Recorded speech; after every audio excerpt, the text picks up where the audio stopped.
Ağamız Həzrəti Əli əleyhissalamın alimlərlə bağlı bir hikmətli kəlamı var. İmam Əmir Əl-Müminin Əli əleyhissalama sual verdilər.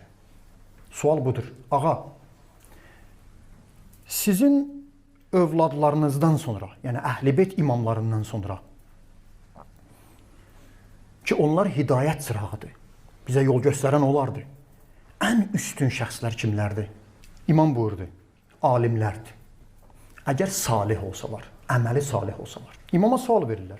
Sizin övladlarınız, Əhl-i-Beyt imamlarınız ki, hidayət çırağıdır əleyhissalam, onlardan sonra ən fəzilətli, üstün insanlar kimlərdir? İmam buyurur ki, alimlərdir. Amma şərti var, əməli salih olsalar. Sonra həmin sualı yenə də təkrar etdilər başqa formada. Ağacan, iblisdən sonra, şeytandan sonra, Firondan sonra, çox dəhşətli sözdür, Nəmruddan sonra, sizə qarşı iddia edən sizin yerinizdə olmağı, mən imamam, yalancı imamlar ki var, imamlıq iddiası edirlər, yer üzərində Allahın rəhbəri olduğunu iddia edirlər. Onlardan sonra cəmaatın arasında ən pis insanlar kimlərdir? İmam əleyhissalam buyurdu ki, alimlərdir. Yenə də alimlərdir. Əgər fəsad əhli olsalar. Sonra imam onların xüsusiyyətlərini deyir.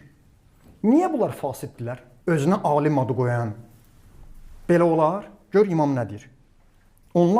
Onlardır ki, batili aşkar eləyirlər, amma haqqı isə gizlədirlər. Ruhaninin, alimin, din adına danışan, din xadiminin birinci vəzifəsi öyrəndiyi, bildiyi, Allahdan haqq olaraq qəbul etdiyi oxuduqlarını cəmaata gizlətmədən çatdırmaqdır. Amma bu imamın kəlamında imamları pisdir. Niyə? Batili aşkar eləyir, haqqı isə gizlədir. Buna demişlər, sən haqqı aşkar elə, batili gizləd. Bu əksin eləyir. Necə? Quran oxuyacaq. Quran aşkar, yox. Quran ayəsində olan zalimi sizə deməyəcək. Aşkar elə, o zalim kimdir? Hələ bu harasıdır ki? Quran-ı Kərimin sehyonist yəhudilərlə bağlı ayələrinə çatanda onlar oxumurlar.